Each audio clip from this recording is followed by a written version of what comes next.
In this video, I will show you in a quick and practical way how to create a skill on Claude to automate tasks and make AI responses more personalized.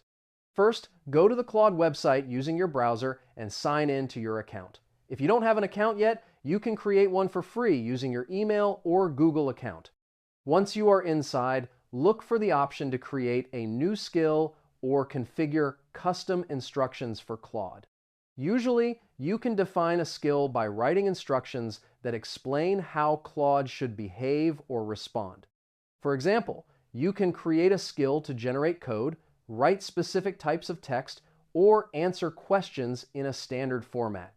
Next, enter a name for the skill and write a description explaining what the skill will do. After that, add the instructions or rules that Claude should follow when responding. These instructions help keep responses consistent and save time on repetitive tasks. Once everything is configured, save the skill so you can start using it whenever needed. Whenever you want to use the skill, simply start a conversation and apply the instructions you defined.